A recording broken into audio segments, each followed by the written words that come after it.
गुरु अच्युत अनंत जशवंत बलराम जगन्नाथ पीठ बोली कहले अत्युक्ति हेबनी कहीं ये पंचसंख्या द्वारा तो ये मालिका वर्णित तेणु मालिकार आम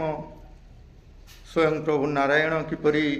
अवतार नहीं आसवे कल्कि रूप से ताहा मध्य वर्णित। तो से आज पुनर्बार आमे यही उद्यवट धाम कल्कि तत्व आश्रम को आसीचे आउ एक नुआ वीडियो नहीं ये आमे जानिबा कल्कि तत्व बा कल्कि विषय रे एवं आमे नुआ अतिथि को नहींचे किपरि तांकर जीवनर संघर्षर कहानी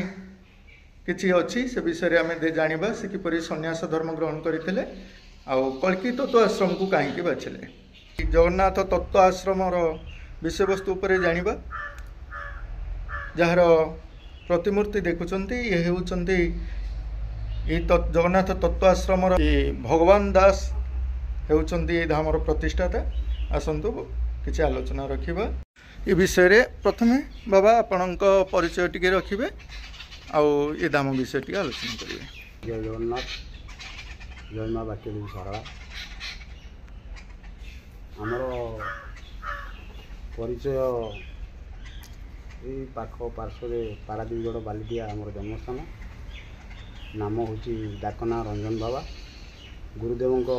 दीक्षा ग्रहण पर नाम बाबाजी मान सन्थ मैंने देते भावसागर दास। आमको बयस 7 वर्ष होता गुरुदेव एठिकार आश्रम प्रतिष्ठाता जे भगवान दास तांको निर्देश होता आम अमरेश्वर मिश्र बोली जड़े काकटपुर पोथी चलाउं पोथी निर्देश आसला जे उदयवट धाम जो गुप्त लीला अच्छी जो कल्कि महाप्रभु लीला अच्छी महाप्रभु जो दशम अवतार ने से लीला प्रकट प्रचार प्रचार प्रकट दारू छेदन कार्यक्रम होता निर्देश आसला पोथी जे कालियापाट गंडकी नागा आश्रम दारू अच्छा तुम्हें आण से दारू को कौन सी बाबाजी अष्टम पूजा करें कि ब्राह्मण पूजा करें सी एक शिशुवेद पूजा हे जो मैंने जन को शिशु को आनी मंत्रदान देकरी पूजार अंशग्रहण कराओ। तापर गुरुदेव आम भगवान दास एवं आम आश्रम पुरोहित मागुणी आचार्य नालीवर घर जगतसिंहपुर नालीवर ये 2 जन जाए आम बापा पाखे पहुँची थे। बापा कहते ये कथा जे आमको पोथी निर्देश आम शिशुटे ने से ठाकुर पूजा करेंगे कल्कि महाप्रभु दारू महाप्रभु बाबा आप निर्विकार हिसाब से आसी आमको आणिक साथी बयस आम 7 वर्ष होता है बा ये जगार कौन सुविधा न थाए डिबी लंटन ये प्रकार चल प्रचल झाट झाड़ी जंगल भी थिला एवं जहाँ अच्छी से आगे बहुत थिला जहाँ से दिन आज पर्यंत कहले 48 वर्ष भोग करगलु ये जगार अच्छी उपस्थित रही। विशेषकर किसी दिन आमको सुजोग मिलता महापुरुष राजलोचन दास सेवा करने तेणु कल्कि विग्रह सेवा करने भी अनुमति मिली। आम से दिन आज पर्यटन से कल्कि महाप्रभु सेवार नियुक्ति रही आज एक अच्छु। तत्वाश्रम विषय टी कहे जे भगवान दास किपरि प्रतिष्ठा करथिले ए धाम सहित कौन भगवान दासंकर किसी घटना से विषय टी कह। जगन्नाथ तत्वाश्रम प्रतिष्ठा तो भगवान दास करथिले किंतु आ पूर्व जे थिले पीठाधीश सन्थ महापुरुष राजलोचन दास से तांकर निजस्व हस्त पांडुलिपि जहाँ उद्देश स्कंद भी कहते उद्देश स्कंदर से परिष्कार लिखि जाइछन्ति राधा कल्कि उवाच से कहते जे क्षेत्र में जहाँ लीला खेला अच्छी कल्कि महाप्रभुंर निश्चिंत हम अनावर्त दिन ये लीला 4 दिग लोक हो भेट चरण सभा खटे लीला हे चहट दिन 4 दिग लोक आसवे बा आहरी उल्लेख सरल भाव कर जाइए अरण्य उदय अरण्य श्रीक्षेत्र जाति भेद ना क्षेत्र दिन समय आसो ये अरण्य जी अच्छी ये कड़े ध्वंस पाइब ये श्रीक्षेत्र सदृश हम ये कौन जातिभेद निर्विशेष समभाव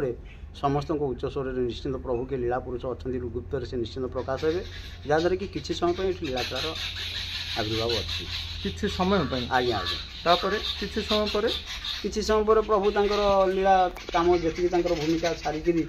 से जमी आसवे से लीला पुरुष तो सब रहती ना घट पवित्र कलिजुगर शेष हो समय निश्चिंत आज्ञा कलिजुगर शेष मान कौन कलिजुग बुझे आमको कहुए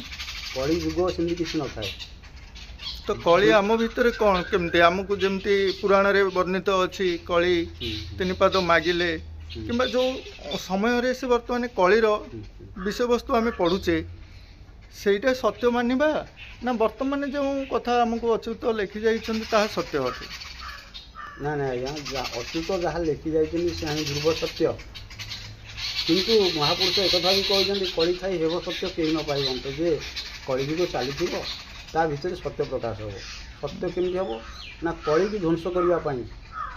कली जो राक्षस बोली कहते आम परस्पर भितर जो कली अच्छी समस्ते जानते आम भूल करुँ कि से समर्थन करने को नाराज कि यही जो भूल करवाटा दिने रही समस्त विषय सत्य प्रकाश हम सत्यता प्रकाश हेल्ले स्नेह श्रद्धा बढ़ी रही असुविधा ना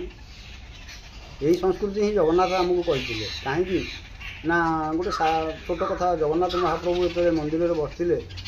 सी भाई की रखी भौणी को रखी लक्ष्मी पड़ीदाता रखी पंडा पढ़ियारी रखी समस्त से धरिक बसते आम जगन्नाथ आमर जो परिवार जहाँ कहे सनातन धर्म को शिक्षा देवाई जे धन मोर हूँ पारिवारिक धर्म भाई भौणी संसार स्नेह श्रद्धार संसार तेणु ये संसार को चलैवा हेले परस्पर स्नेह श्रद्धा रहा दरकार आज स्नेह श्रद्धा रखि पंडा पढ़ियारी मैंने काम निजुक्ति अच्छा मो मंदिर सब महम बासना उठुची तेणु ये कथा संसारी की कहबार तात्पर्य जे संसार दी जन फैमिली हूँ कि 4 जन फैमिली हूँ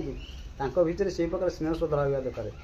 घर जो मंदिर से मंदिर से सर्वदा महम बासुवा दरकार ताहले सत्य जीवन निश्चित आसला आम जाना आज्ञा ये जो जाति भेद ना एकत्र बोली सेटार सारांश टे जापारूँ जाति भेद ना एकत्र जो जिनस जातियाना रोचे आम परस्पर भितर जातियाना कौन ना समस्ते समस्त जहाँ को पचारे आप से गोटाए कथा कहे धर्म तो गोटाए और धर्म कौन दीटा स्वाभाविक जहाँ को पचारे आप किंतु जाति भेद रोचे कौन ना बाबा आपन कौ धर्म ना मु बरा निगमानंद धर्म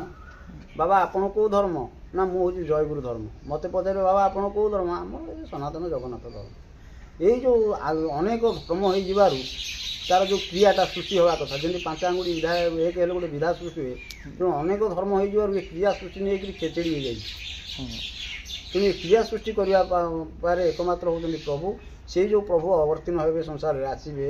ये परस्पर भितर जो कली समस्या रही तुटेला यही जिनस सृष्टि हे जोटा कहते जाति भेद न रही एकत्र ये बड़ सान कि ना उच्च नीच कि ना समभाव रमेस्ते आसवे प्रभु लीलार अंशग्रहण करेंगे आनंद आनंद केबे आसीबे आज्ञा परिवार भितर तो एकता नहीं ना वर्तमान तो आसवा को पड़ो प्रभु को नहीं कि हाँ आज्ञा आम भी चाहूँ जे कलीर अंत हो सत्य आसू लोक मैंने शांति खुशी कौन जानतु जगन्नाथ तत्वाश्रम शिक्षा हो आज्ञा स्पेसिफिक जो जगन्नाथ तत्वाश्रम कराई जनसाधारण को यही शिक्षा दि जाऊँगी जे आम महामंत्र कले हरे कृष्ण हरे नाम कले भजनिकाय गुरु कले जिते नाम अच्छी सब नाम प्रचार कले कि आमर जगन्नाथ तत्वाश्रम गोटे स्वतंत्र नाम अच्छी जो नाम कि गुरुश्री जगन्नाथ ब्रह्म नाम तत्व हिड़िंग शिड़िंग क्लींग दाम कलीर अंतिम समय ये नाम प्रचार हम प्रचार बोली खाली गोटाए जगह न प्रत्येक घरे घरे हम केमी ना सेमती महत्व पुरुष आसी पहुँचे से पुरुष किए जन निर्देश देवे जो निर्देश को समस्ते पालन करने बाध्य हे तेणु आम जाना सत्य जुग आसीगला मंत्रटी आउ थे कहे आज्ञा गुरुश्री जगन्नाथ ब्रह्म नाम तत्व हिड़िंग शिड़िंग क्लींग दाम कलीर शेष समय यही मंत्रटी अहरात्र जारी हे उदयगढ़ धाम प्रथम गुरुदेव लक्ष्य थिला जे 5टी बालक मुझे नाम मंत्रटी जारी करने प्रयास रखी आज पर्यंत आम भी जे अच्छु प्रयास रखीचु किंतु निश्चिंत दिन सत्यता हम से समय खूब निकट हो गला जा हो आज्ञा आपण से समयर अंत देखिए निश्चिंत तो गोटे कथा हूँ लोक मैंने बुझापी भितर से ज्ञान उदित होना से कथा आम समस्ते जाचे जदि भी संभव हुए ताहले निश्चिंत ये सब सत्य आड़ को जाऊ सत्य शांति से माने बुझंतु तो ये विषय कल्कि कली जुगरे किपरि अवतार नहीं आसबे तार शेष समय कथा किंतु गोटे कथा आम परिवार भितर किपरि द्वंद्व उपजुची केमती एकतार अभाव अच्छी ताहा मध्य ही कली उपरे निर्भर करुची जदि धर्म आमर एक ताहले विभेद कौन पाई सेथिपाई आमे एई स्थान मान को आसुचे किछि जानिबा पई मनरे अनेक आग्रह नहीं कि आमे आसुचे किंतु बुझिबा को हेले आमको सेतिकी आमर सेतिकी नॉलेज थिबा दरकार आज्ञा जदि धर्म एक ये अनेक होइछि काहे कि ये कोन एक धर्म रे पुनरावृत्ति हो पारिबो नाही कि आमे कहार धर्मीय भावना को आघात करने को चाहूने जाति धर्म सद्भावना उपरे आज जो परंपरा भित्तिक समाज रे लोक मानकर चलनी किपरि वर्तमान जाति प्रथा किपरि आमर धर्म ये सब व्यवस्था विषय रे आमे आलोचना रखिले आसंतु आज वीडियोटी को एटा मेसेज करिबा। धन्यवाद।